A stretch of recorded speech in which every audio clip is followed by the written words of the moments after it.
أعوذ بالله من الشيطان الرجيم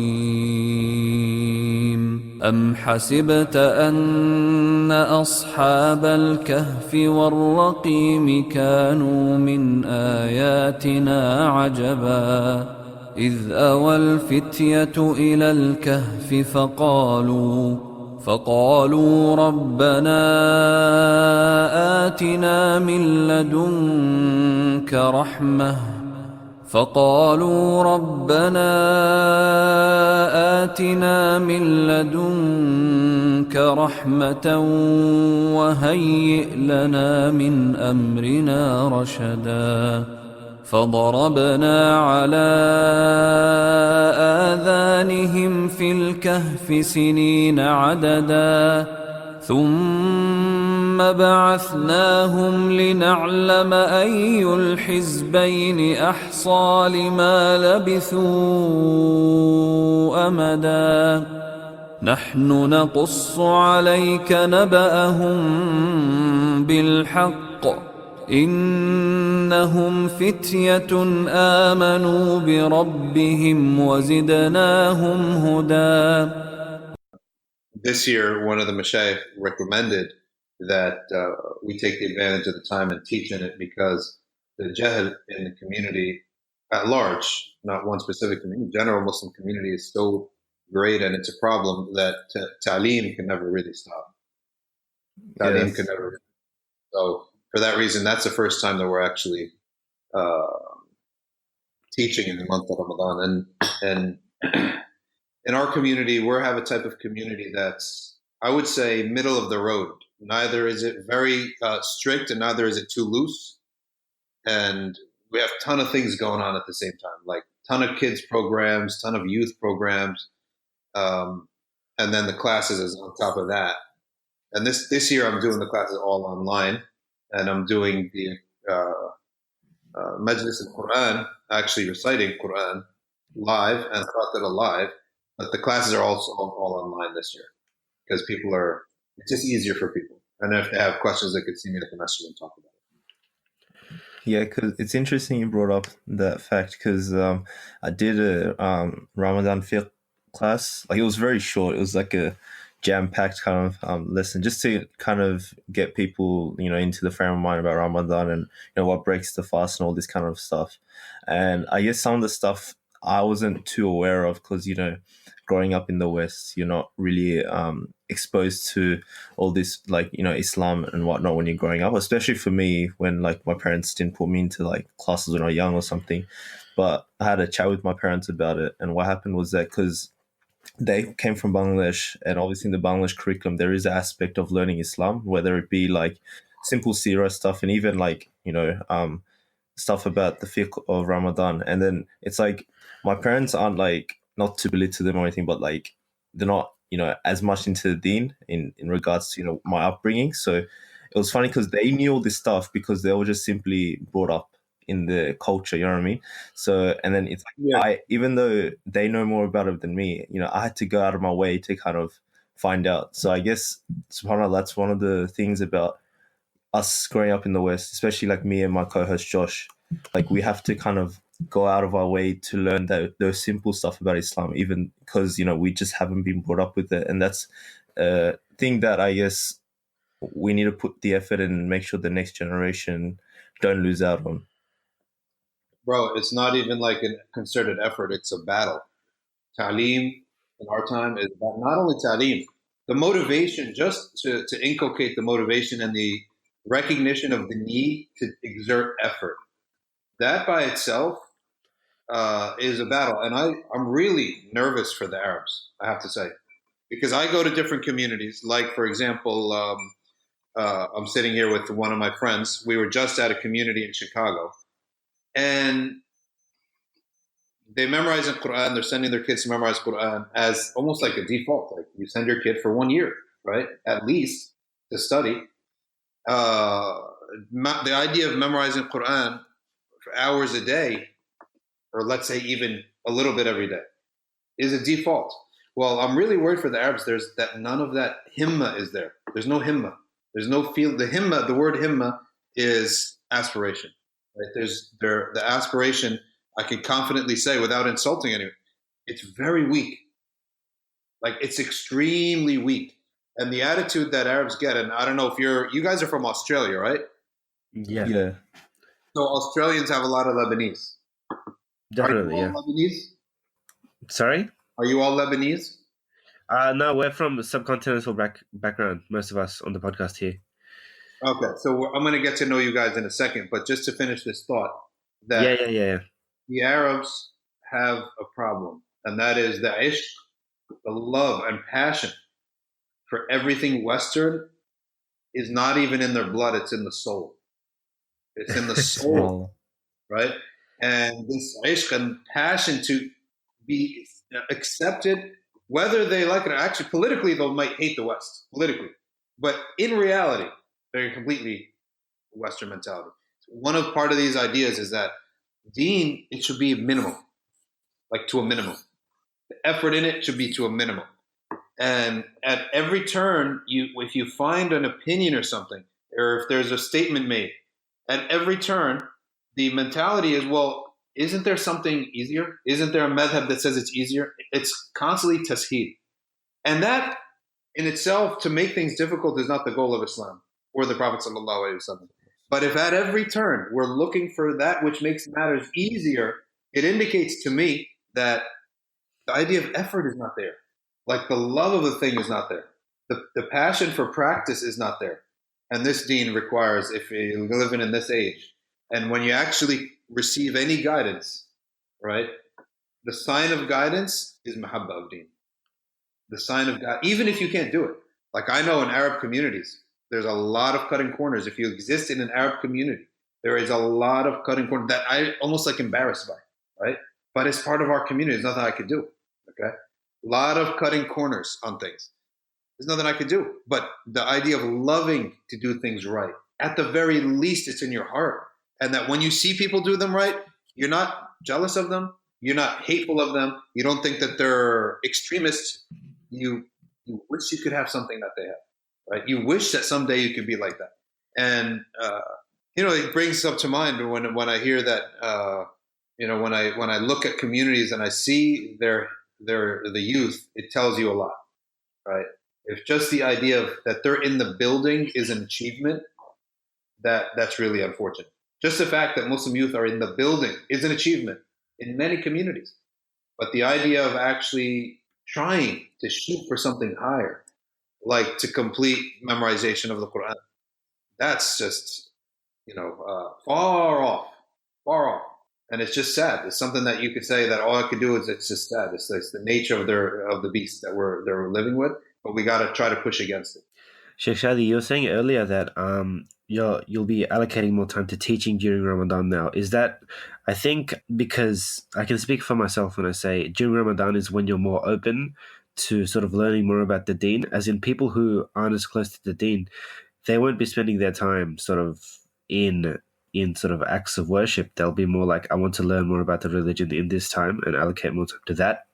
So is that the sort of realization that made you sort of want to teach during this time instead of just closing in as the more practicing side of Muslims do? Well, the idea was that one of the frustrating things about Ramadan is that many people sit and listen to the Quran in the Salah and devotion happening, and they may not understand exactly what's being said. And our deen is one where fahm, we should say ilm, is knowledge is greater than devotion, right? Knowledge is greater than ibadah. There are so many statements from the Prophet sallallahu alaihi wasallam that knowledge is superior to ibadah. One of them says that the likeness of the scholar to the worshipper, not the common Muslim, not the scholar to the common Muslim, the scholar to the worshipper. That means the very good and devoted and pious person is the likeness of me to the lowest of my companions, the least of my companions. And none of the companions are low. We shouldn't say the word low, but the least of the Sahaba. Okay? That's what the Prophet said about the scholar and the worshiper, the very pious worshiper.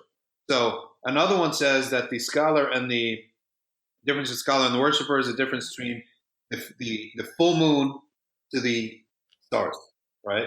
Why? Because when you have knowledge, you can avoid what leads to problems in the future, right? You can help yourself and others avoid problems that could last generations in the future. Okay? Whereas ibadah just helps you in this moment. Okay? And the other point is that ilm is greater than ibadah, but fahm is superior to ilm. Right? Allah described Sayyidina Dawood with ilm, but he gave Sayyidina Sulaiman a greater virtue, which is فَفَهَّمْنَاهَا Sulaiman. Right? So he gave virtue to both Sayyidina Dawood and Sayyidina Sulaiman. Okay? The virtue that he gave to Sayyidina Dawood is knowledge. But the virtue he gave to Sayyidina Sulaiman is fahm. Okay? Is a deeper understanding of that. So understanding is superior, and we have to realize that our religion is a religion of knowledge. If we don't get to that point and we don't study, and there's a point I want to make about a lot of people. Like, you guys yourselves, you're in tune. Before I ask you about yourselves, you guys are in tune with what's going on online in the world of thought and ideas about criticisms of liberal ideas, humanistic philosophies that are seeping into Muslim thought. You guys are all in tune to the people who are talking about that, right? And what I've been seeing... Sorry, continue. Yeah. As in, I was going to say, we're into it insofar as we follow the Sufis Society podcast and try to keep up to date with that. Because that's what you guys are doing. So anyone who listens to our podcast is probably in tune with the works of Daniel, Muhammad Ghilan. These criticisms of social trends, of trendy ideas, okay, that actually affect Aqidah. And the summary of which you could say of the Sufis Society podcast is the facing socially trendy ideas that adversely affect or don't fit into our Aqidah. Yeah. Right? And really could affect the nature of our Islam going forward. That's a summary. And that's actually the summary of a lot of the stuff that's going on online right now. Between Muhammad Ghilan's works, Daniel Hakikachu's works, Ismail Royer, all these guys who are writing articles, okay, that's what they're talking about. So my point is that there are a lot of guys and girls now, okay, and especially out of London, there are some, or Britain, there are some really smart articles, really good articles being written. There was one written on traversing tradition by a sister on navigating feminism. There was another one called, I think her name is ummazahra.com. I can't remember if I got her name right. Zahra, something like that. Really good articles, right? Good points that I would think are almost necessary reading for a Muslim youth and even adult to recognize the trendy ideas and how they don't sit well if you're someone who wants to be a mu'min, okay, and how to navigate that. But my point is that while I'm seeing all these good, all that, as Muslims, that can't be all it. It's not just ideology. There's got to be practical applications that are fundamental to the makeup of a Muslim. For example, ilm al-Tajweed, right? And I can tell you, I can guarantee, and I once saw a guy who I read everything that he writes. When I showed him like an Arabic work, like he was mumbling through it. Okay. When I heard him recite the Quran, it's just, I'm not blaming him, but it was a disaster, butchering it. And yet he's a thought leader. I'm always saying, without any hesitation, a thought leader on matters of contemporary ideas and how they sit or don't sit well with Aqidah in Islam, and he knows his Aqidah inside out, I could say that. But the idea of ilm al-Tajweed was just not there. And I thought to myself, we better not become an incomplete and imbalanced group. A Muslim has to be balanced, right? And just as there is kalam and there is response and debate, there's also the fundamentals of what makes someone a Muslim, which is that if we want to be people who are in the sight of Allah striving and struggling, part of that, an ingredient in that, is that there at some point in our lives where we spend a month or two going to the masjid 2 or 3 times a week, right? sitting with the mushaf in front of a sheikh, learning tajweed, right? Memorizing Quran. Like, what my point is not to, and it's not a blame or anything, but it's that balance. We have to hit that balance. And I'm telling you, we have something to pass down to the next generation. And those, the people that we're arguing against and that we're keeping at bay, they don't. There's the modernists of every era have nothing to pass down to the next generation, right? It becomes out of fashion. All these people we're arguing against, right, and trying to keep at bay, all of them, I can guarantee you, in old age will be nothing. They will have nothing to give. They will be out of fashion. They will be something like Nesya Mansiya, forgotten, and we forgot that we forgot them. Because I've been through this before. In the 90s, there were Egyptians, and these Egyptians were secularists. And they had their own style of doing things, very French style of doing things. And they used to have their jokes that they used to make fun of religious folks, okay? And they had their way of doing things. And we, as a youth, were like, wow, these people are like, almost like cool because they're like into everything. They have music going in their homes, and there's all sorts of these munkarat that when you're a youth you're like, oh man, like how are we going to compete against that, right? You think that's so flashy and so glittery, right? And just because of your iman, you know that's wrong, even though you're attracted to it, right? Well, years passed. We struggled against these people. Years passed. And really what happened is exactly what Allah says, which is actually stated in a different setting completely. But this phrase, Nesyan Mansiya, right? Nesyan Mansiya, that it's like years pass and you're striving and struggling and building up your devotion and your deen, that you realize one day, I actually totally forgot about those people. And I forgot that I forgot about them. And when you see them later on, they are completely out of fashion. They're not trendy anymore. They're completely alone. They have nothing. It's empty. So all these types of progressive Muslims who are, mocking religious people, making fun of sometimes the scholars of the past, right? Saying all these blasphemous things and sort of being celebrated for it. I can guarantee you, give it 20, 30 years. You're not going to hear about them. They will be forgotten. And some of those Egyptians capitulated. They realized we lost. Like, even though, we tried to fight against you guys, but practically speaking, all our kids, they're either, tashattut, haba'an manthura, like scattered. Their kids are not like scattered, not like unified, gathered with families and healthy. No, scattered. Their kids are scattered. They're empty. Their homes are empty. Their lives are empty. So the only life that they could make for themselves is to start showing up at the masjid, to have some friends, right? When you're not cool anymore, you got nothing going for you anymore. You got nothing to go. So they capitulated. So, right, they gave up and they joined the rank of the regular Muslims. So I can guarantee you, all those critics out there, all those progressive and reformers, you actually don't need to really worry about them too much, because I've seen this thing before. And guess who else seen it? All the Turks in Turkey. The Kemalist today is like a long forgotten creature. The Kemalists developed slowly in the 20s, then 30s, then they followed Kemal Ataturk in 40s, 50s, 60s, were strong secularists that dominated. They controlled the whole country. We're not even a century out of that. They're Nesyan Mansiya. You can go to Istanbul today, there's no Kemalism. It's Nesya Mansiya. It's a new form of progressivism, right, and reform.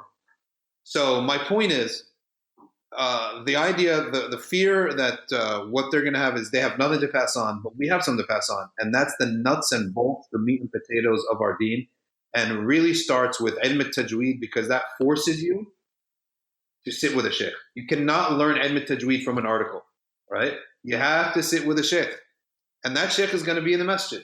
Your body has to go to the masjid. You're going to sit with that sheikh for a period of time. And a lot of students out there asking, well, how can I start? There are so many teachers of Tajweed. It's the easiest thing. In any, right, easiest subject to find someone to teach is Tajweed. Okay? You go to the masjid, you sit down, you'll study your Tajweed. And like you guys doing this podcast, it's a great thing that you're doing, right? It's amal salih. However, Allah subhanahu wa ta'ala separates between amal and ibadah. And He says, فَإِذَا فَرَغْتَ فَانْصَبْ. Right? Surah Al-Sharh. أَلَمْ نَشْرَحْ لَكَ صَدْرَكَ وَوَضَعْنَا عَنكَ وِزْرَكَ الَّذِي أَنقَضَ ظَهْرَكَ وَرَفَعْنَا لَكَ ذِكْرَكَ فَإِنَّ مَعَ الْعُسْرِ يُسْرًا إِنَّ مَعَ الْعُسْرِ يُسْرًا فَإِذَا فَرَغْتَ فَانْصَبْ. Which means if you are finished all that good work in developing the ummah, helping people, teaching the deen, now tire yourself out in ibadah. Right? وَإِلَىٰ رَبِّكَ فَارْغَب. So what I want to make sure is that we just don't have ideologues and people who are really good at articles on Twitter and reputations. That's all great. I'm not saying it's even good. It's great. Great. However, we have to be the complete package. And that there have to be ibadah, there has to be attendance to the masjid, we have to be reading the Quran, and that's something that I think is an important balance. Yeah, you mentioned the whole idea of people not lasting, or the temporality of the society, whether it be the secularists, and you gave the example of Turkey. That you can even take that back into history. I'm sure the Romans, the Persians, the Greeks, when they were like the pinnacle of society, were thinking, we're the top boss, but look where they are now. You know what I mean? They're just a product of their time and the society at that time. And I think I remember reading somewhere or watching somewhere, someone mentioned that the reason why not just Muslims in general, but the believers of Muslims will, prevail is because they're just stubborn in their ways. You know what I mean? No matter what society does or what society tries to make you do, the believers will always be rigid on the deen. You know what I mean? So we'll inshallah, the believers will always kind of last through the generations, simply because, and we have, we're a testament to 1400 years ago, and we're still we still have Islam with us, and we're still, not many, corruptions have come into the deen in regards to how people practice the deen. So I guess it all resonates in that sense. The reason is that the Sharia, the nusus, the texts of the Quran and the Hadith do not give doubt any room. Reason being is the one word, sanad. The reason that you have Muslims practicing generation after generation is one word, which is sanad or isnad, which means that the first doubt, that is a complete justifiable doubt that anyone has, okay, and even the Quran will give that, allot that for someone, is that someone says, how do I know that these aren't just stories of old? In other words, myths. Okay? In our deen, if you give me a hadith, and there's a chain of 9 people in the hadith, okay, because Bukhari's chains are the maximum 9, right? 3 to 9 in his book. But let's say there's let's say it's a short chain. Let's say 4 people in a hadith. But the third person is what we call majhul, unknown. Unknown. In Sharia, do you have to act upon it or not? If I gave you a hadith that says, the chain of transmission says, so-and-so, who is an upright sahaba, or upright sheikh, narrated from so-and-so, who's upright, narrated from somebody he doesn't know, who narrated from a sahabi, who narrated from the Prophet ﷺ, that he said it is haram to do X, Y, and Z. In the Sharia itself tells us, and the ulama agree by ijma', that you don't have to do it. You don't have to give any weight to that hadith. Why? Because there's someone majhul or mubham, who's hidden. Like someone says, my cousin said. Well, who's your cousin? Who am I supposed to know? Well, who's that, right? Or a man who we know, right? Any of that, the Sharia, our religion itself tells us, you take that hadith and you put it into another category called da'if, and you may consider it maybe good, maybe makruh, maybe, mandub, but you do not consider it an obligation, okay? Now, in our religion, what we have is an obligation. What we believe that we're not going to let go, we know that we have historicity for that text, right?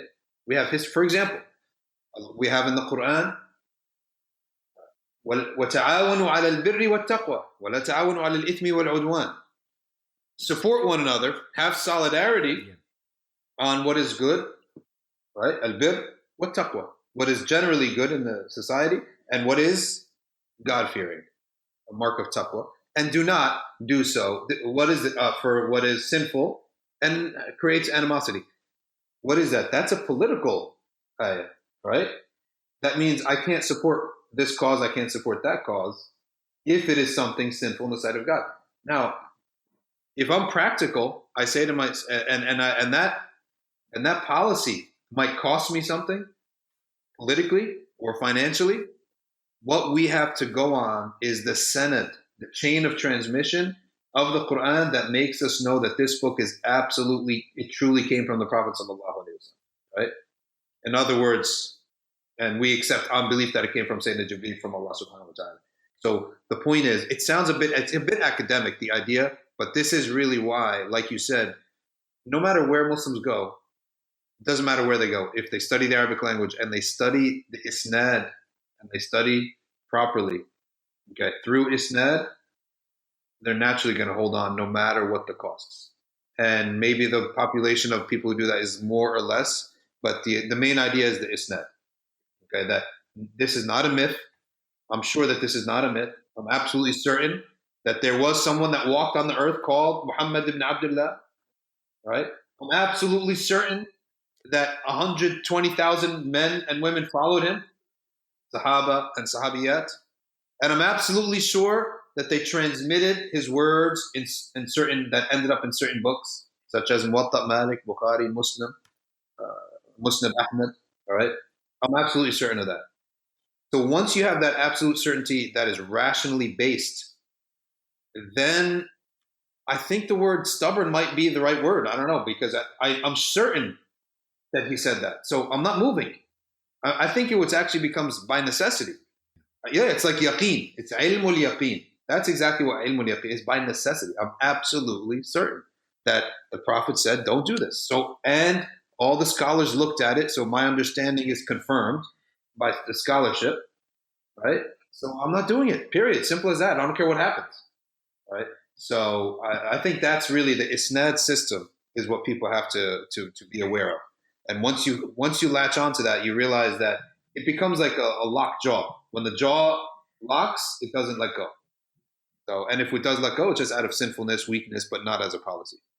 Before we go any further, I think we should intro you. So well, then again, the audience will, it's probably a familiar face. The audience most probably know face. Sorry, voice. Shadee is, yeah. Yeah. So I'll just give a quick intro, regardless. So, Dr. Shadee. Correct me if I'm wrong, by the way. This was like I'm not sure if these details are correct, but yeah, Dr. Shadee is New Jersey born and bred. He has been studying the Islamic sacred tradition since he was 18, and he has a PhD from the University of London. He is a scholar in residence and director of education and community affairs at the New Brunswick Islamic Center in New Jersey. And he's also the founder and head of the Sufina Society, an institution dedicated to the cause of traditional Islamic education in the West. I got that all correct, yeah? Yeah, that's all right. All right, sweet. And obviously, like, people listen to the Sufina Society podcast, they'll be well familiar with Dr. Shadee. So, assalamu alaikum, Dr. Shadee. Welcome to Boys in the Cave. Assalamu rahmatullahi wa barakatuh. Now, I want to know a little bit about you guys, because first of all, you got a very catchy name. That's the first thing.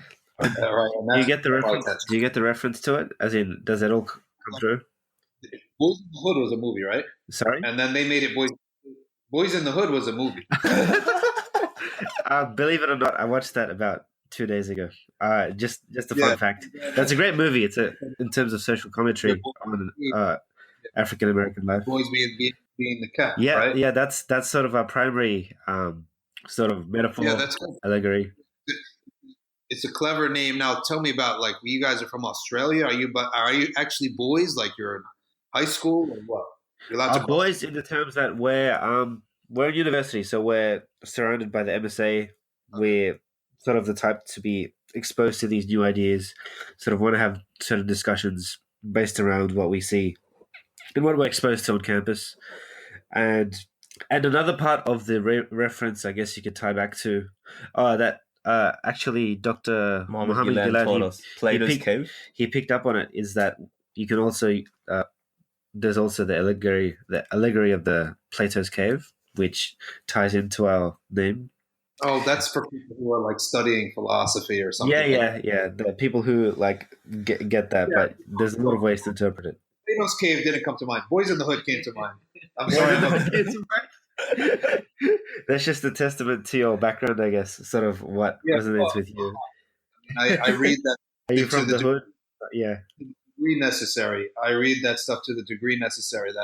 But I actually love reading Socrates stuff, to the degree necessary. But I have to say, I'm more of a populist. More in touch with what regular people are. Regular people know. Boys in the Hood. Yeah. I spend, I would say, 3 years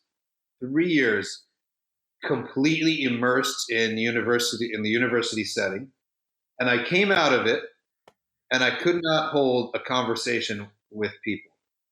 I couldn't do it. I couldn't hold a conversation with people. And I felt like something is terribly wrong, right? Terribly wrong with what I'm doing. And so I started to get jobs. I figured there's only one way to do this. And there's only one way, and that way is to get jobs. So I got a job as a painter. I got a job pumping gas. I got a job, any odd job that I could get, right, in England.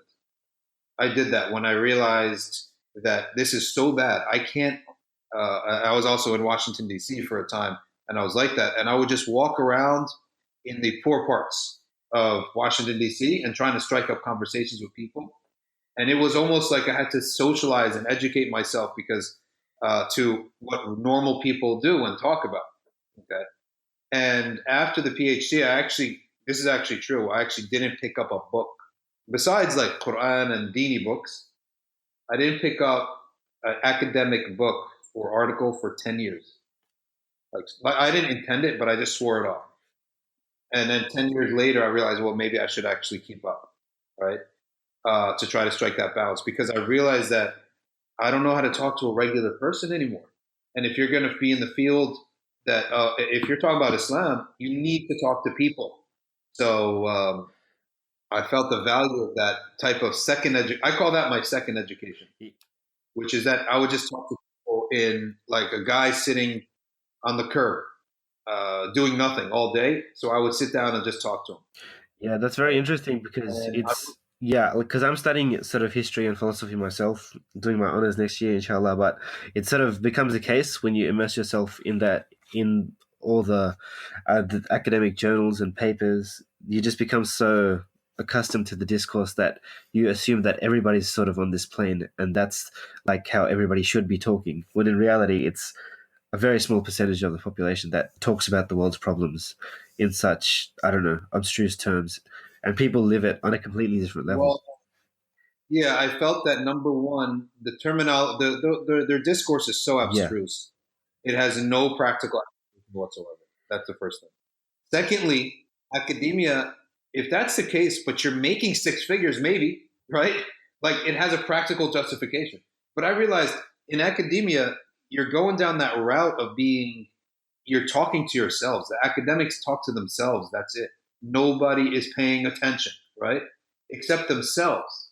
It's almost like I felt it was almost, and that's just a general statement. There are some great academic people out there, right? And some great work. But as a general observation, I felt like this is almost like, the summer camp that they have for smart kids? Yeah. And he's a nerd in school. But when he goes to this summer camp, he's like cool for the first time. So when I went to the academic conferences, right? I remember going to the Academy of Religion, American Academy of Religion, the conference 2-3 years in a row, just because that's what academics have to do.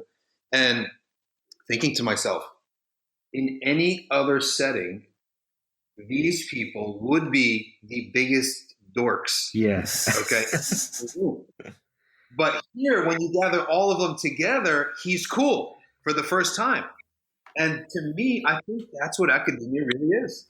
It's the place for those people who they couldn't be cool anywhere else.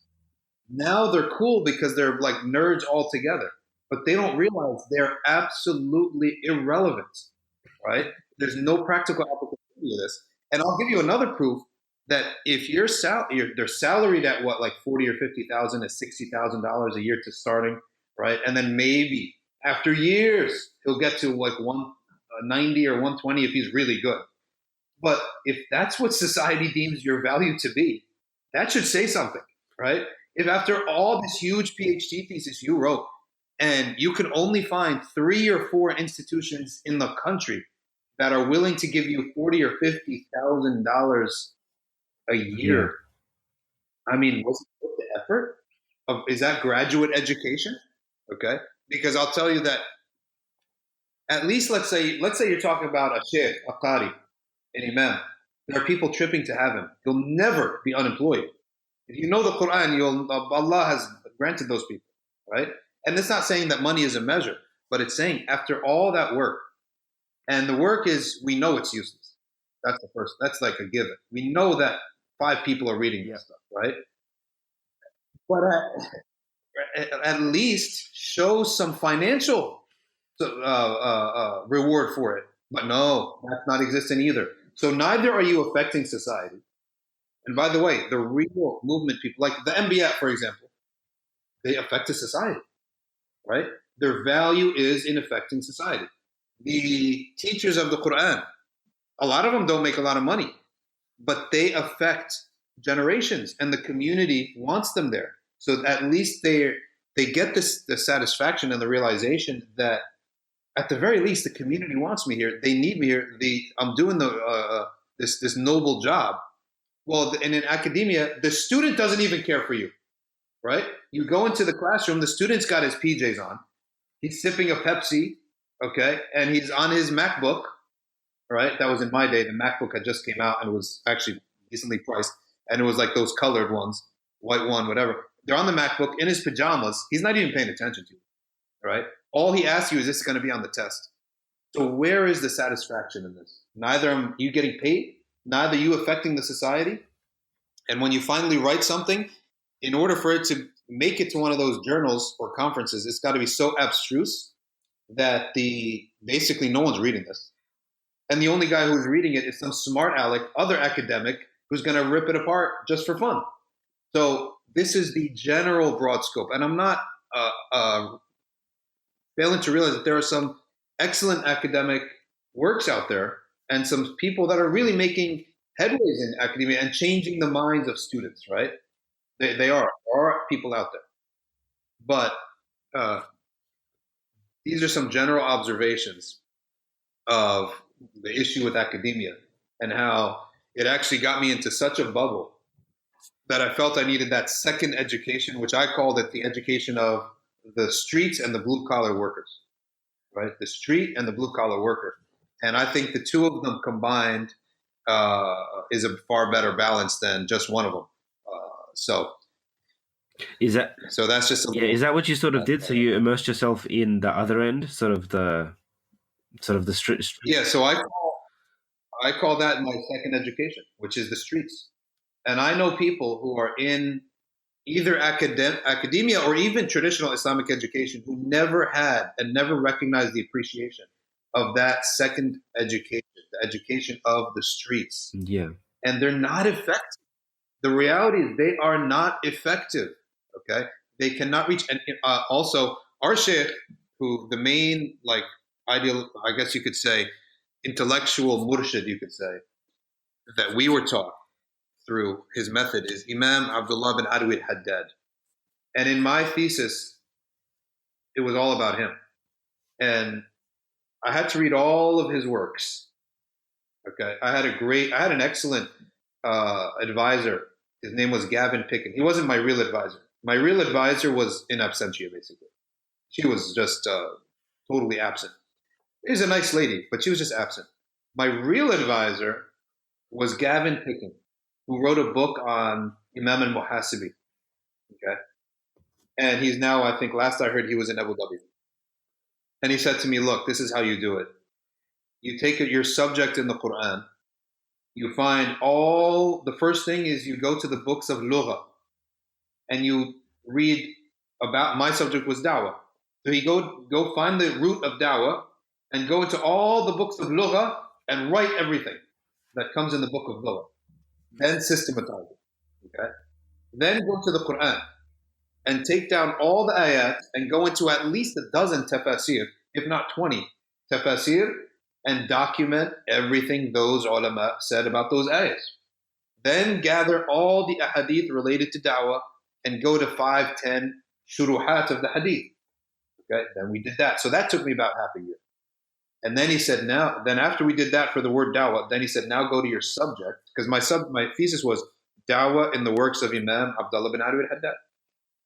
He said, now you're going to sit down for the next 6 months and read from 9 to 5 every word that Imam al-Haddad put on paper. Everything that Imam al-Haddad put on paper. And that was a large pile of published books, and it was an equal pile of unpublished letters, manuscripts, and biographies that I had to hunt down in Egypt and Saudi Arabia. Okay? And I hunted them down. And I read them cover to cover, okay? Cover to cover. And it was one of the most beautiful things because his style is consistent the whole way through. There's like no inconsistency. But one of the main points of Imam al-Haddad's works is that he said, Al-ilmu huwa al-ilmu al-nafi'. True knowledge is the knowledge that benefits the listener. That is true knowledge. So he had a student one time who wrote a very spiritual, mystical tafsir of Surah Al-Fatiha. And in this tafsir, Imam al-Haddad read it, and he said, I hope that you only wrote this for as tanaffus, meaning like as a break. Like this is what you do. I hope this is what you did in your free time. And I hope that you don't think that this is like dawah or ta'lim, because it's not. Because if you want to do that, the people of our village do not pronounce the dad properly. In Yemen, they pronounce a dad like a dha, right? They mix the letter dad and the letter dha, okay? So he said, because our people do not know how to recite Surah Al-Fatiha properly. So that's what you should be busy with.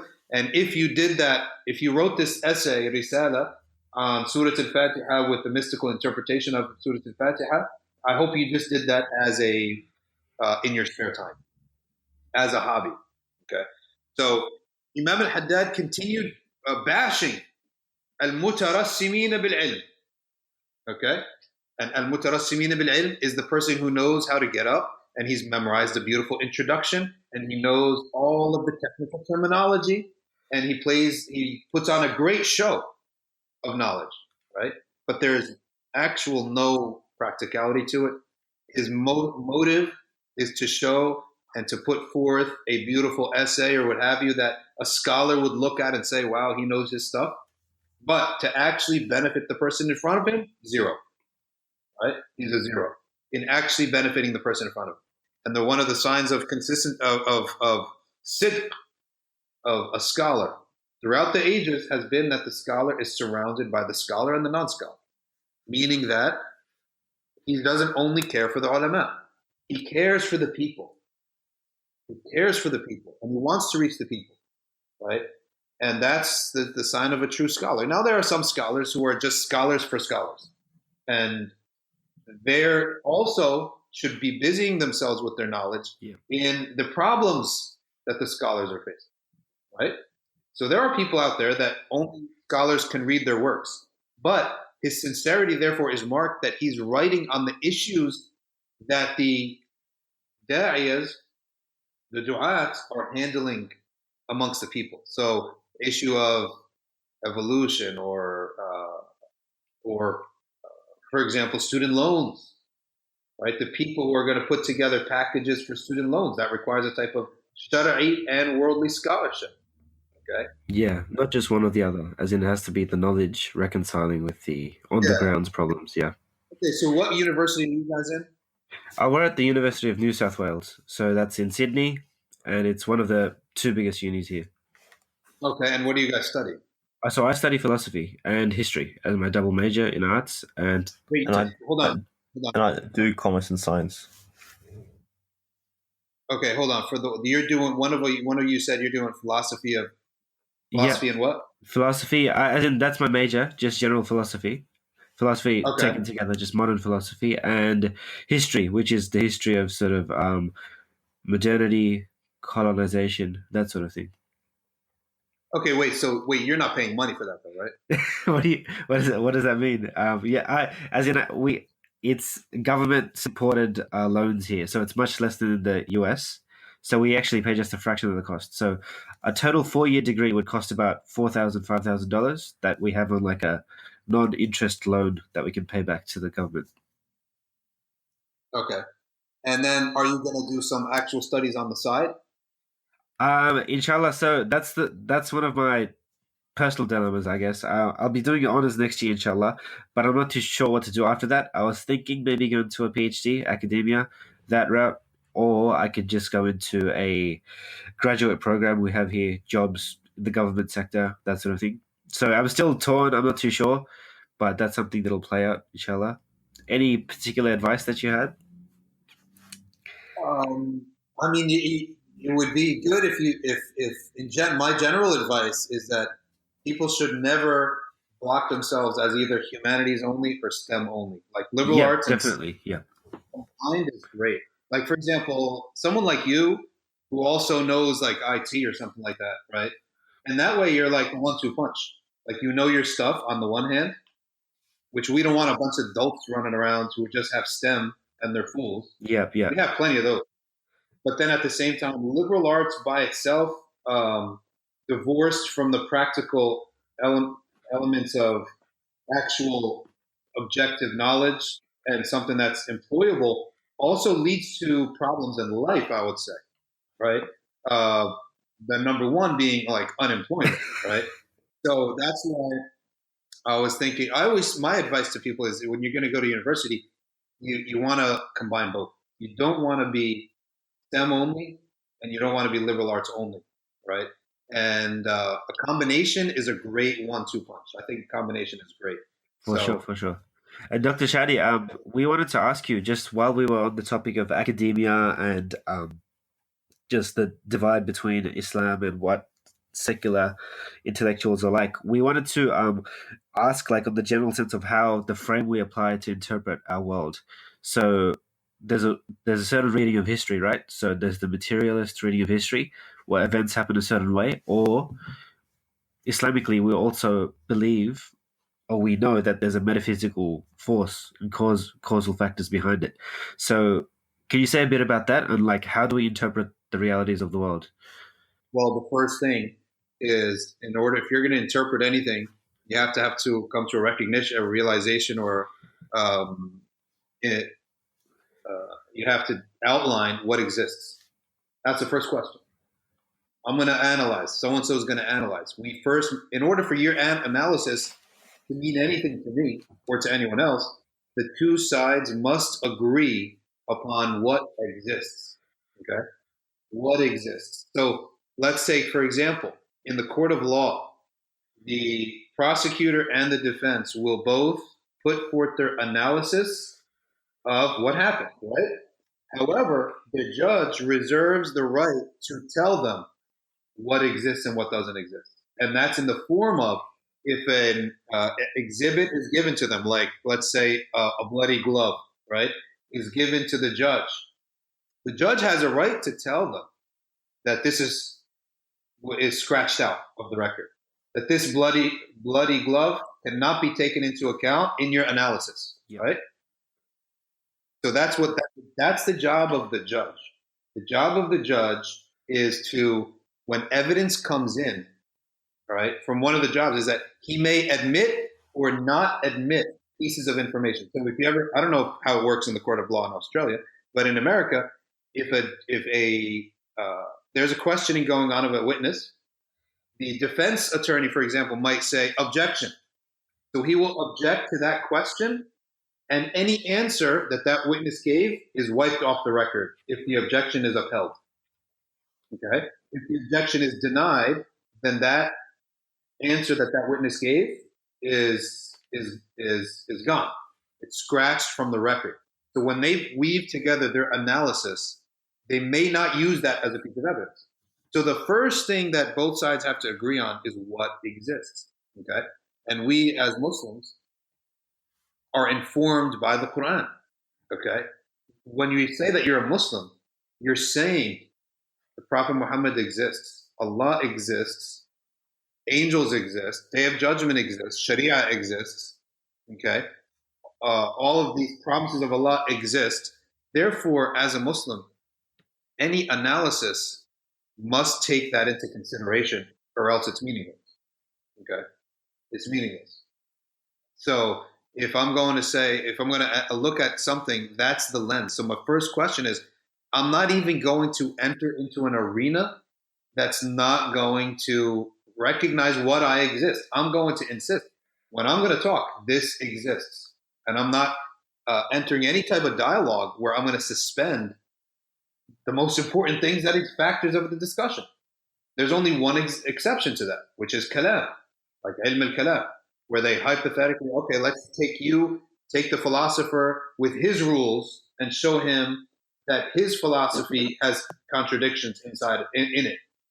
Okay, that's the only thing that exists, or that's an example of that.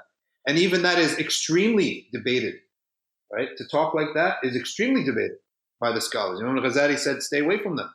Many scholars said, stay away from them. Leave it only to special class of ulama. So whenever analysis occurs, the first thing is that's our cosmology, right? What exists? Allah exists. So therefore, any analysis is going to take that into consideration. So that's what we call cosmology.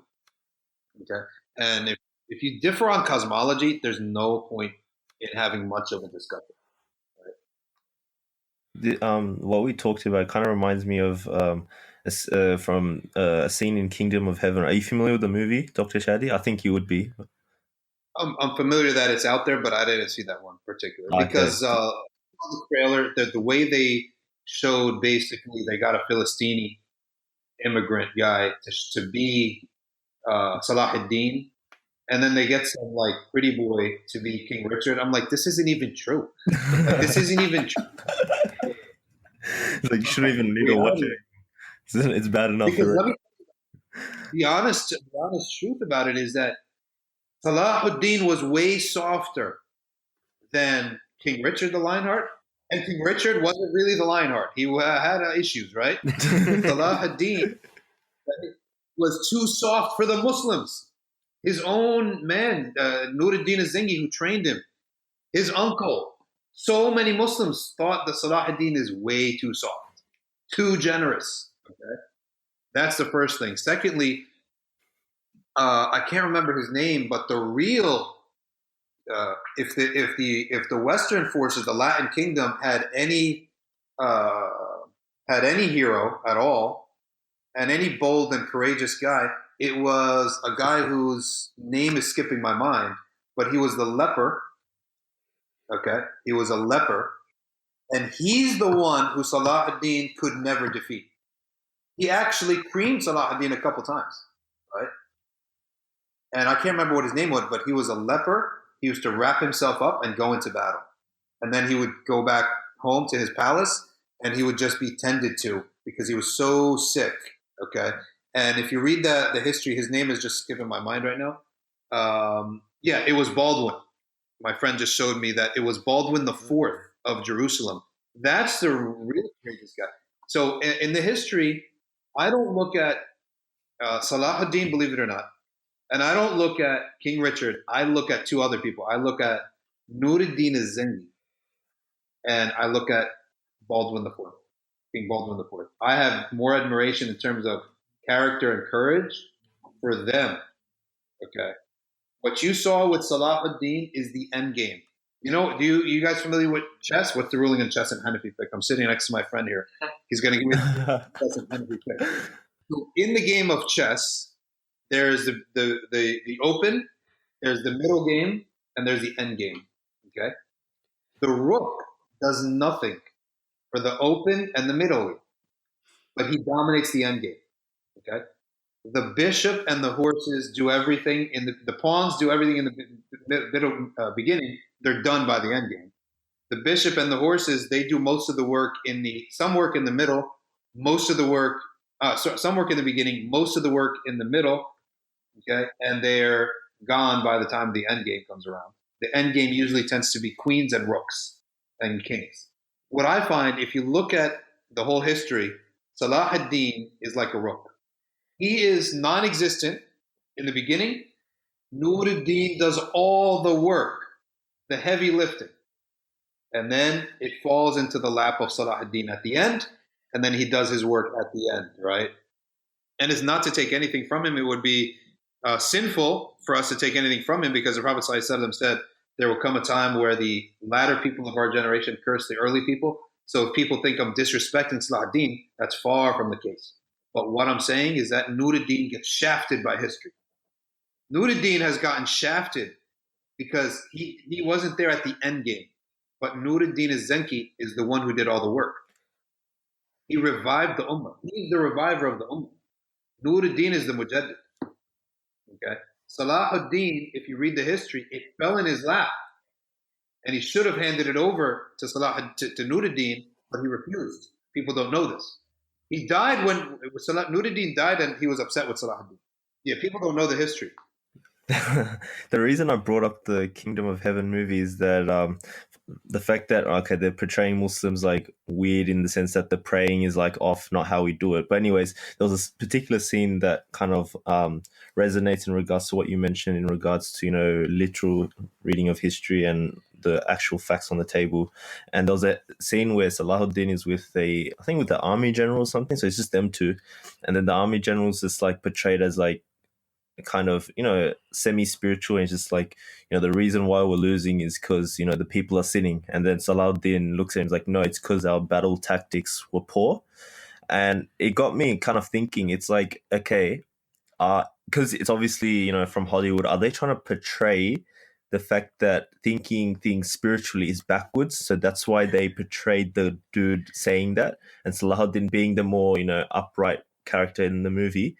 But he was portrayed good in that sense. So he to bring progress, or to show the idea of progress, he's portrayed as saying, "Oh, nah, it's because we got this tactics wrong." So, what's your take on that? You would say? Well, my take is I really don't care what they think, and I really could care less. What's it to me? But they don't believe in anything we believe in, so we're not even at the same starting point. So. For them, that's what makes sense to them. But what's their opinion to me means nothing. For our opinion, we have to take both. A Muslim must take into account both his status with Allah subhanahu wa ta'ala and the asbaab, right? We take both into account. And that's where the saying goes that if you saw Umar ibn al-Khattab in the daytime, you would think that this is not a man of worship and not a man of reliance on Allah, because of how much he was engrossed in the world of asbaab. Okay? And he lived in the world of asbaab. He was very practical. But then they said, if Maghrib comes and you come into the masjid from Maghrib to Fajr, you would see Umar bin Khattab, and you do not know that this is a man who knows anything about the dunya, because he is so engrossed in his ibadah. As we just said in Surah Al-Sharh, also known as Surah Al-Inshirah. Okay? فَإِذَا فَرَغْتَ فَانْصَبْ. When the work day is over, turn yourself now into a man of worship, and be a man of like a rahib, right? A rahib. And we have fursanun bin nahari wa ruhbanun bil layl, and we have their knights of armor in the daytime and their monks by night. That was a description of the Sahaba. So I think that we have to take both into account, both our spiritual status with Allah subhanahu wa ta'ala, and we have to take into account the asbaab. And Imam al-Haddad said, any man who is solely working in the asbaab and never worships Allah, and he claims to be doing da'wah, then know that he is a munafiq. He's a munafiq. And that's why...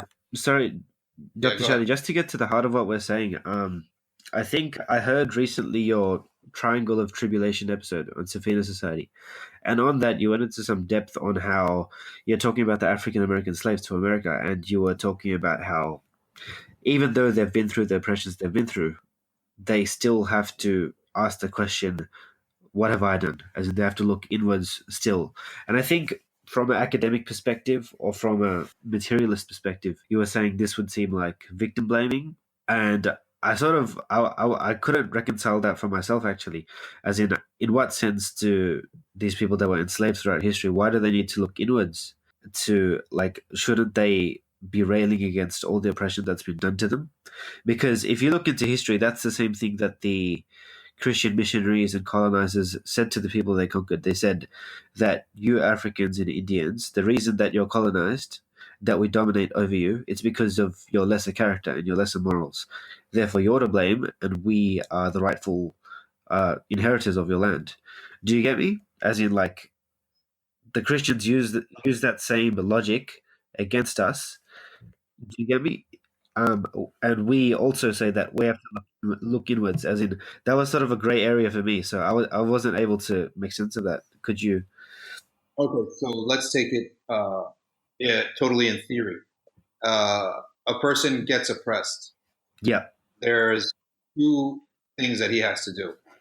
The first thing is that he has to recognize within himself that the cause of the oppression and this whole situation, number one, is that there still is a God. He's watching. He knows what's happening, and he does not allow anything to occur without a wisdom. That's number one. So that spiritually now, why is this important? Spiritually on the inside, when you reconcile, right, what is actually happening in the world with yourself, then the rage and anger can dissipate a little bit. Okay? A little bit. Why? Because rage and anger can cloud the intellect, and anything that clouds the intellect in our faith is a problem. Okay? This is why alcohol is prohibited. Rage and anger also cloud the intellect. Okay? So you have to realize, okay, Allah subhanahu wa ta'ala is here. He's watching. He knows what's happening. This is happening for, let's say hypothetically, I'm totally innocent and I get kidnapped and made into a slave. Okay? To be in denial, to be in rage is not going to help my cause. So we have spirituality to lean on to remove some of that pain and some of that confusion of why this is happening to me. Now, once I clear my intellect, the more I clear my heart and clear my intellect, the more I could now actually start acting towards the second part that is an obligation, and that is the outward element.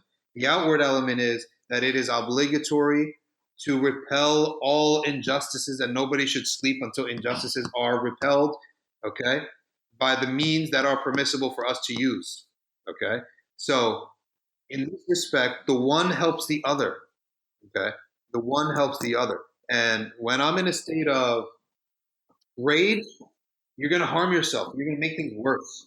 But when I'm in the state of my intellect is clear and I understand everything has a wisdom, then what I do now is I now could work systematically, because I'm not emotional anymore, systematically to end my state of oppression and to conquer my master. Okay, so I guess how it's been laid out is part one is look inwards, spiritual, and then part two is fight the oppression kind of thing. So I want to break it down in regards to spirituality. So what would you say spirituality actually means? And, is the concept of spirituality kind of different in Islam compared to other religions, and how so? It's totally different because it's not an escape from reality, where there's only a few times in Islamic psychology or in spirituality that an escape from reality is a medicine. But overall, Islamic spirituality is not an escape from reality. It is, in fact, a preparation to face reality. So in the case of oppression, you simply cannot be effective when your intellect is enshrouded with rage. You also cannot be effective if your heart is in pain. Okay, so we need soothing. So two things need to happen. You need to soothe your pain, but you need to rationally recognize there is a wisdom behind all things. Okay, and once you do these two, you'll start finding ways in which to take action. Okay, your intellect is more clear. So Islamic spirituality is meant not as an escape, except in exceptional cases. It's an exception. When it's an escape, it's an exception. In general, it's made to strengthen you, to clarify your intellect, to soothe your pain, so that you can be more effective in the world. Yeah, and the spirituality that we're talking about isn't the general sense of spirituality that people mean in the West today, is it? It's sort of like what we're talking about is tasawwuf here. Tasawwuf is the inner training on how to be the best abd for Allah that you can possibly be. And the action of the abd happens in this life, in this world, right here that we're living in. So that in that case, it's not the escape from reality and escape from responsibility and pulling the wool over our own eyes on the injustice that's happening to us, right? Or happening to anyone else. But it is a way to bring holistically the matters of the inward, which is the pain that people feel, and the matter of the outward, which is the solution. Okay? And so spirituality in Islam, the subject of tasawwuf, is teaching us how to be perfect and make excellent our ubudiyya to Allah. Ihsanul ubudiyya lillah, right? Or itqanul ubudiyya lillah, or kamalul ubudiyya lillah. Excellent, perfect, or beautiful, okay, slave to Allah. And if Allah puts you in a position of the oppressed, then your ubudiyya is to remove the oppression. If Allah puts you in the position of wealthy, someone wealthy, of wealth, then your ubudiyya is how to use that wealth properly. If Allah puts you in the position of being just an average man, then it is how to take care of your family and have a job and make a lot of money, right? So wherever Allah puts you, you can be. And that's why all these isms are futile, because every ism, if you think about it, only fits a certain type of, when I say ism, I'm talking about Marxism, right? All these types of isms, these ways of viewing the world and ways of living, they're limited to a certain group of people in a certain setting. Whereas Islam comes for all people in all settings, and there is a guidance on how to perfect where Allah puts you. If Allah puts you in a certain situation, there is a way to perfect it. Okay, by knowledge, by studying, you can see what is called upon for me to do or not do. If you're a student in university that your parents said go study in the university, well, I mean, one of your biggest challenges is just to lower the gaze. Yeah. Right.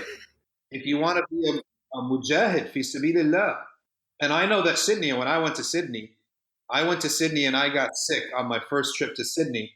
On the third or fourth day, I got really sick in 2015. And I was sitting there watching TV and in the hotel room and just drinking orange juice, all right, all day. And one of the things on the TV was that Sydney has the highest population of defectors to ISIS. Okay? Oh, really? From the English speaking. And I saw a march that happened in 2012 on TV. And I said, by Allah, these people aren't Muslims. Okay. And you probably know what march I'm talking about. That it was a march back in 2012 where you had guys wearing the ISIS bandana. Oh, yes. I remember this. There was a raid. It was blown up in the media. Like all these Muslims went to town hall, which is the city center, and they were doing like large scale protests, violence sort of thing. You had these guys with the La ilaha illallah bandana, sunglasses, beard, long hair, sunnah hair, right? And then military fatigues and cursing, using the F word, calling them dogs. You cops are effing dogs. What in the world? I'm thinking to myself, I don't know what religion these people are on, right? So these people, they have a warped conception of everything, it seems, okay? And believe it or not, people want to talk about mujahada. You don't realize that. Let's just talk about the mujahada of the everyday person, because these people have no clue. They're not even close with what actual jihad is, okay? If they think that that's what jihad is, right? And mujahada of a college student, I mean, the biggest thing is how to lower the gaze, right? And let me just tell you something for the college students out there, that shaitan will try to get you to doubt your whole faith through this. He does not care if you're looking or not. That's not the issue. The end game for Iblis is not to get you to commit minor sins or major sins. It's to get you to lose hope in the forgiveness of Allah and to feel so conflicted inside of you that you want to get out of this conflict by any means necessary. And so he starts to put doubts into your heart, which is now clouded and darkened by sins. So the way out for the person, whether it's college student or otherwise, right, is number one, the belief regarding sins is that the human being will sin by his nature. The only question is, will he repent? So if you're sinning over and over, you don't have to say, "Oh, Allah will never forgive me," because He's already announced He'll forgive every penitent person.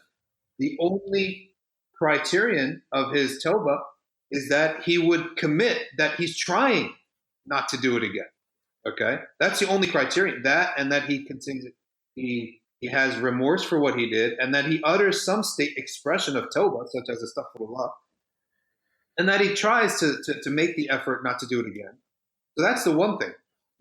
So you should not feel like that Allah is expecting you to be perfect, and that I have committed so much that Allah cannot forgive me. He should know that Allah subhanahu wa ta'ala says, if the human being has committed no sin, that he would remove them and bring another creature that would commit sin so that he could forgive them. Okay? So that's the one thing.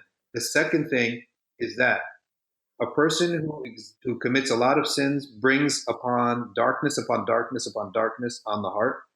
And that dhikrullah, the dhikr, wudu, praying in the masjid, reciting Quran, doing dhikr of Allah, listening to Quran on your headphones, is absolutely required to clean out the darkness that comes into the heart from sins.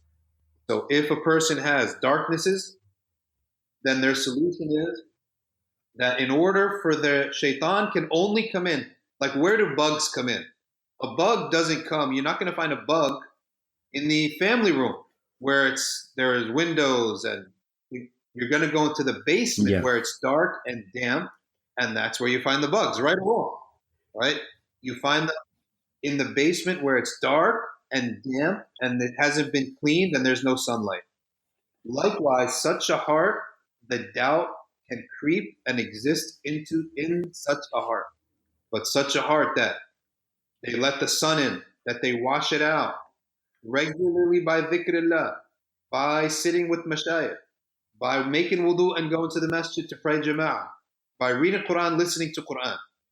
It will remove that darkness. The doubt cannot enter in. So you have to understand that the Muslim youth has to understand that sin is expected. The only difference is, will you fight it and make tawbah or not? Okay, so there should never be a Muslim that he sins so much he feels, oh my gosh, Allah will never forgive me and I'm doomed, and this whole sorts of thing. So you mentioned tasawwuf, but then Islamic spirituality in that sense.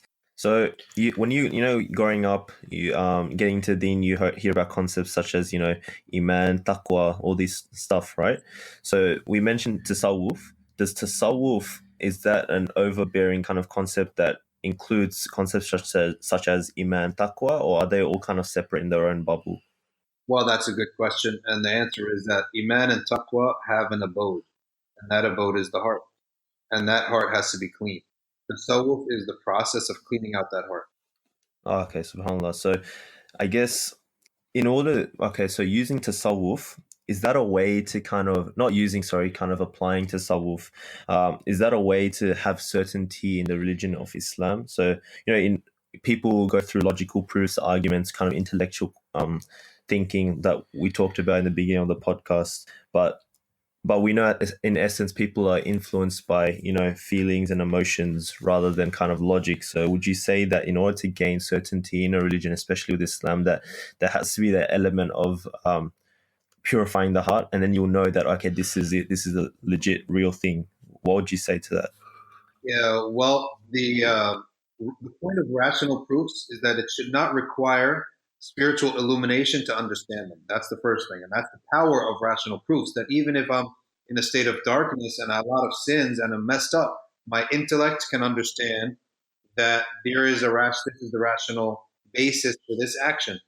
But again, all of knowledge related to Allah and Tawheed is, in fact, we believe that knowledge is also a light. And that light, the abode of that light is also the heart. And therefore that light needs a clean space. And you could say that tasawwuf is preparing the land, right? And then the land and the foundation. And that's the heart, that's the home, okay? And then building the home, and that's the heart. And then the knowledge and what you do, all is in the setting of the home. So the heart what are the diseases of the heart that have to be cleaned out? Number one, it's envy. It's the passionate love for anything other than Allah, that you would love more than Allah subhanahu wa ta'ala, right? It's these envies, hatred, blind hatred, the hatred that is so fierce. And it is ghafla. Ghafla is the habit of not remembering Allah, the habit of ignoring dhikrullah like on a regular basis. That's called ghafla. Now, the cures for all these come in really, ultimately, it's one word, which is dhikrullah. If you want to summarize the cure, it's dhikr.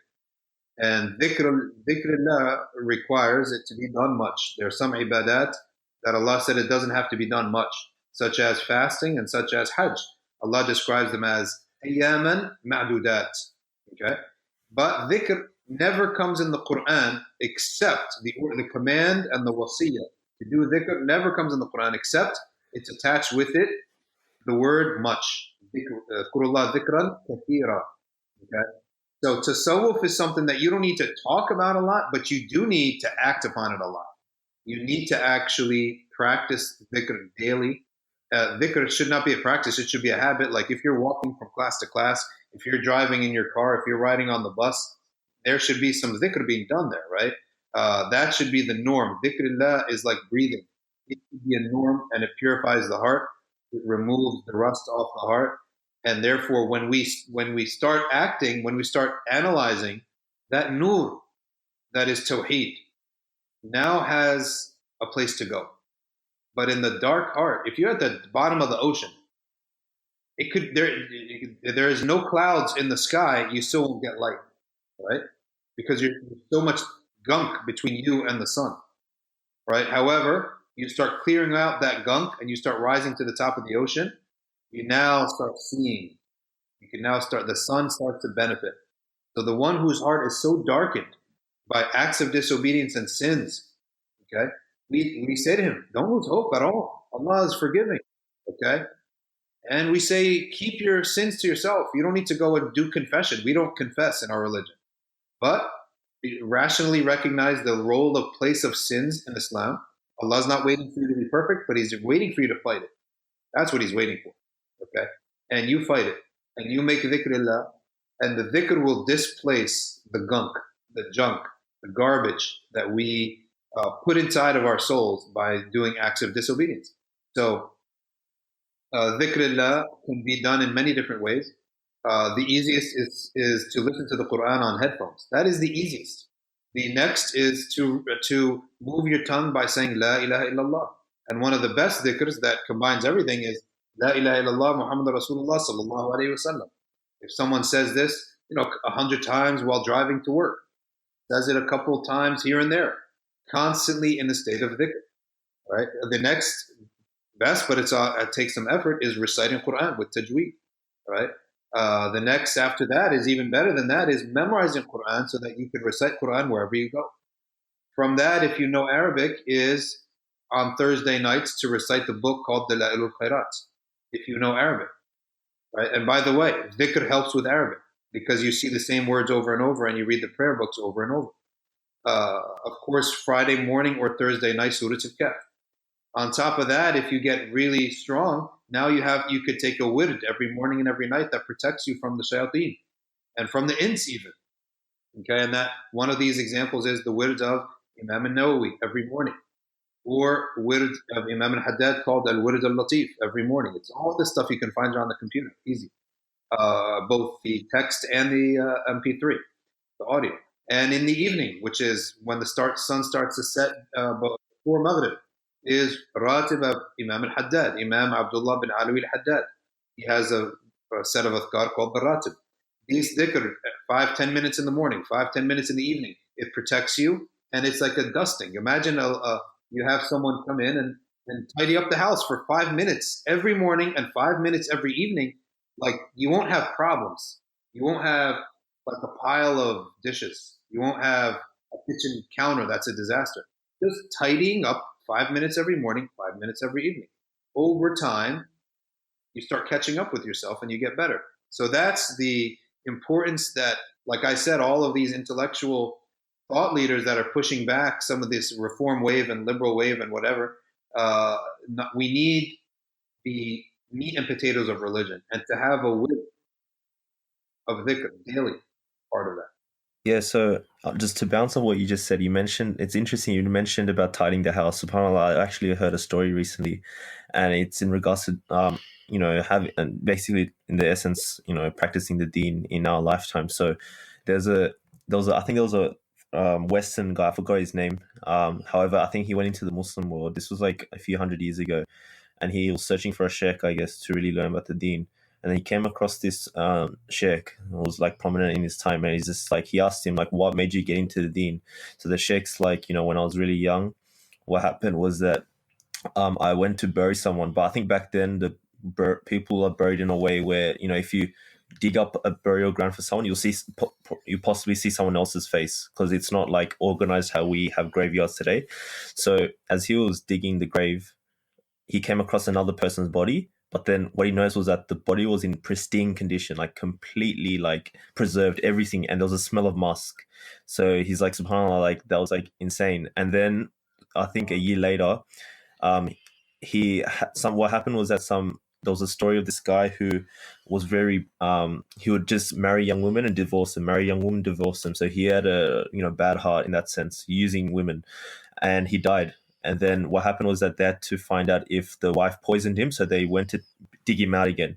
But then after they went to dig him out, the body was like, I think they only buried him for like maybe a few weeks, but it was completely rotten. It was worms coming out, everything. And then he's like, subhanAllah, I think that kind of triggered him to find out like what's really the reason. How can a body that's laid there for years on end be in pristine condition and smelling of musk, and then another body like buried for like a few weeks and it's in like horrible condition, And then I think that sheikh found another sheikh who basically told him that it's because it's like living this life that we're in is like taking care, it boils down to the soul. And it's like, did you take care of your spiritual self? And the body is like a house, and I guess purifying the soul is in that house. So the body is that house, and your soul's in that house. And that guy with the pristine conditioned body obviously took care of himself when he was on earth, Yeah, and and you the other guy with the decayed body didn't. And that's how that ended up like that. So subhanallah, I think it adds to the element of practicing the deen when we're in this lifetime, because it has consequences in the hereafter. Yeah, and you also don't take into consider lightly that the torture that people have in their graves and their darknesses that they bring on themselves is the manifestation of the pain that they put into other people. So a man that just divorcing women and using them like this, I mean, how much pain is he causing people, right? So where does that pain go? That pain, it goes somewhere, and it's going to go in his grave. It follows him, and that pain it becomes your hellfire, the pain that you cause to other people. And likewise, the opposite, the salihin. Don't think that it's just their action that got them to where it is. In fact, it is also the dua and the happiness that they put into the hearts of other people. And that's one of the most beautiful things, is to be someone who's generous. And that is, at every turn, you're giving something to someone. So at every turn, if you have something in the house, like a piece of chocolate, you take it with you. You see someone in the masjid, you give it to them, right? That at all times we're generous. We're always giving people, because the Prophet ﷺ gave us the key to bringing love between people. He said, number one, it's give salam, and number two, give gifts. And the best of gifts is food as well. So we should be a people. This is also from our thing, is that sometimes you meet people who have great ideas on paper, and you meet them in person, and they're just nothing. It's like horrible. It's like there's no charisma, there's no love, there's nothing. But a Muslim can never be like this. Like when you meet a Muslim, there should be, when you meet the awliya of Allah, one of the features about them, they're always giving. And it's not, and they're giving spiritually, they're giving emotionally, right? By making people happy. Like I know Michelle, they just know how to make everyone happy. It's like he has a key. You can put anyone in front of him, that person will leave smiling very quickly. And they give physically, they give gift, they give clothes, they give musk, they give like literal pieces, like a perfume, bottles of perfume, they give food, they give candy. They're always giving. And that giving is happiness inside of their heart. when that sheikh dies, when that person dies, and that'd be a sheikh, anyone can do this. When that person dies, they will, that nur and that happiness is all going to come back to them. And it's going to flood out any wrong actions that they did. And it's going to become a heaven on their, a heaven in their grave. And most of the people's reward is for what they did for others, right? Not so much what they did of their own ibadah. Just touching on that, Dr. Shadee, you were talking about both the awliya and the lay people, I guess, having like access to this. Like we wanted to bring it to the Karamaat, like the miracles. We wanted to ask, sort of, does just having this heightened spirituality and cleansing of the soul, does it allow people to experience Karamaat? Like, is Karamaat something closed off to only the awliya, only those who are close to Allah, or can regular people experience it in their day-to-day life? Karamat is for all the salihin. It's not something. Karamat is for all the salihin, and karamat does not indicate wilaya. It means at that moment you're sincere. So, but yeah, it happens. Karamat, and karamat is oftentimes overinflated as a subject of tasawwuf. If you actually ask any of the mashayikh, yeah, karamat is good for inspiration when you feel like your heart is weak, to read the stories of the Karamaat. And one of the best is that book of Sufis of Andalusia, translated by Martin Links, where he translates the book Sufis of Andalusia. It's one of the books of biographies of Ibn Arabi, of the Mashayikh, and he talks more about their devotion than about their karama, which tells you a lot. So, but it's a beautiful book that you can probably get. I have copies of it. I made, not of the book, I actually made copies of it, the book, just like photocopy, because it's a very rare book. You might find it in your university library. But yeah, so in terms of Karamaat, the beginner, the novice, and when I say novice, I mean like literal novice, not in his spirituality, because you can have someone 2 years and he's more developed than someone 20 years, right? But when I say novice, I mean intellectually just learning what tasawwuf is. He should not concern himself with Karamaat. He should concern himself with, because that you can get lost really quickly in tasawwuf. You should just concern yourself with the practical elements of tasawwuf al-amali, this practical element, and mystical thought, mystical poetry. Karamaat is usually the avenue by which people get lost, I would say, in tasawwuf. So there's no need to go there. What you do need is to read the practical books such as Imam al-Ghazali's works on purification of the heart, and realize that that's what's more beneficial and practical. And all that other stuff will come as a type of break. When you want to take a break and do something a little bit different, then you could read the stories of the Karamaat and the awliya. But if you can get at that book, Sufis of Andalusia, he just gives a biography, and you get to see this is not about whirling dervishes. This is not about flying around in the sky. This is not about magic tricks. They are all very practical people, scholars, all of them of Aqidah and Fiqh and Quran, and you just see their devotion. And the greatest karama is consistency upon istiqamah.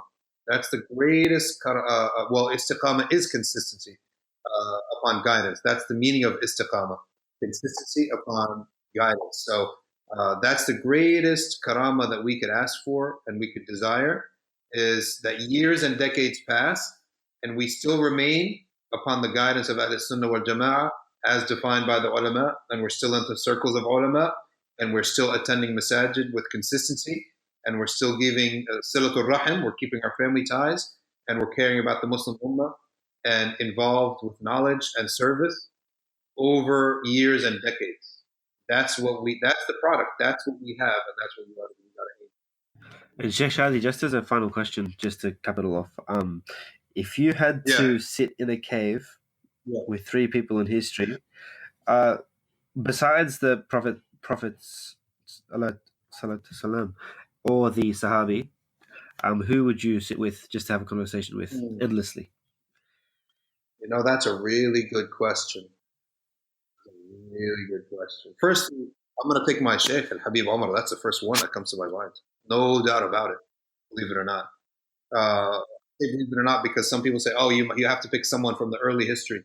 Well, I know the Shaykh. He is so soft, so lenient, but yet there is not a hole that anyone can accuse him of any lenience in deen. He's the most soft and lenient person with others, but in his deen, I haven't found a single accusation ever anyone says, well, he's mistaken here. He's not following the sunnah there. And he's also the experience that many people have had with their mashayikh, and this is, not limited to one sheikh, but it's that. Is this the Yemeni Habib Omar, the Yes. one that Sheikh Hamza Yusuf brings on as well? I don't think Sheikh Hamza Yusuf has met him or has actually been on the stage with him at all. Yeah. I think, like some of the other big scholars in America have sort of brought him for. He came to America once. And he's someone who combines deen, I would say, with sweetness. That you walk away loving matters of deen. You don't walk away feeling like tight-chested or feeling like controversy, drama, or difficulty or hardship. You walk away feeling so loved and so willing and so ready and inspired, and is the most humble person I've ever met. And by the way, to be humble, you need something to be humble about, right? And he has a lot. He has a lot of things that people would love to have. Followers, school, all these things, books, media. He has a spirituality, Karamaat, dreams, all these things. He has all this. Yet he's one of the most humble people you'll ever meet. And that just goes to show that's the product of Rasulullah sallallahu alaihi wasallam. One other that I've never met that I say that, when I look at matters of deen, I look to him, and that is, who I've never met. I've met his students, but I've never met him. And I have a great love for him, even though I've never met him, but it is just from his students and the stories about him, and that is Murabat al-Hajj. Definitely. I've never met him, never had any experience with him at all to say that, but just from the students, right, of Murabat al-Hajj. Yeah, I think just the stories you hear from the many shuyukh and just how he was, his conduct, and also some miracles and stuff that people have spoken about. It's just subhanAllah. Well, here's the thing: is that the thing about him is that about mashayikh in general is that if you want evidence, then you need to go far back in history. The stronger the person from far away in history, from closer to the Prophet's era, the better as evidence in matters of doctrine and law and understanding. But if you want inspiration, you need to come closer to history. So that's why I couldn't really mention anyone in history, but I could mention these two right off the bat because that's who I want to be in their presence. And let me just make clear, I don't represent the Sheikh Habib Omar. I don't represent him. However, because that requires some kind of, many people sort of make it off, oh, I represent the Sheikh. I don't represent the Sheikh. I sit with the Sheikh as much as I can, internationally speaking, because we're obviously in different countries. I listen to him whenever I can. I contact him and I communicate with him. Alhamdulillah, I would say on a regular basis, but it's still over the medium of technology, not face to face. But I don't represent the Sheikh, so no one thinks that I represent the Sheikh. I do try to transmit. I have a number of permissions to transmit a number of things from the Sheikh, and he's encouraged me regularly to continue to transmit these things to the people. And from them is Al-Wird al-Latif and Al-Ratib al-Shahir, right, which is for these awrad to be recited on the mornings and in the evening. And there's a lot of protection in these awrad, right? So I want to come on again. And if you guys, maybe one of you guys will take a trip to Jersey someday, Yeah, if it's possible, we would love to, yeah, inshallah. just to meet you and all the brothers at Safina Society. It's been so inspiring just to hear. I don't know. Yeah. I've just been sort of binge watching all of your episodes just to get ahead of everything because I'm living 2 years in the past, as in I haven't been up to date. We take a trip. It's only like $1,000. We'll put you up in one of the. We have like masjid, take a trip out here, and we'll give you the treatment. You'll meet all the brothers, and we'll take you to see New York. Yeah, that would be amazing. So Jazakallah khair. Inshallah, we get you on for another episode, inshallah. But even this episode, we touched on a lot of points. Alhamdulillah, I think a lot of people will take away a lot of benefit, inshallah. Inshallah. Thanks for having me, guys. So for our listeners, thank you so much for giving us your attention. If you have any questions or comments, feel free to email us at boysinthecave@gmail.com or find us on Facebook. And if you can also follow our journey through Instagram. Please leave a 5-star rating on iTunes, as that greatly helps us. Also, please support us through Patreon. So just log on to patreon.com/boysinthecave. And so from our special guests, Dr. Shadee Elmasry, Josh and myself, it's about literally 5:30 a.m. recording this episode here in Australia. So we wish you all the best. This is Tanzim signing off. Assalamu alaikum. وربطنا على قلوبهم إذ قاموا فقالوا ربنا رب السماوات والأرض لن ندعو من دونه إلها لقد قلنا إذا شططا هؤلاء قومنا اتخذوا من دونه آلهة لولا يأتون عليهم بسلطان بين فمن أظلم ممن افترى على الله كذبا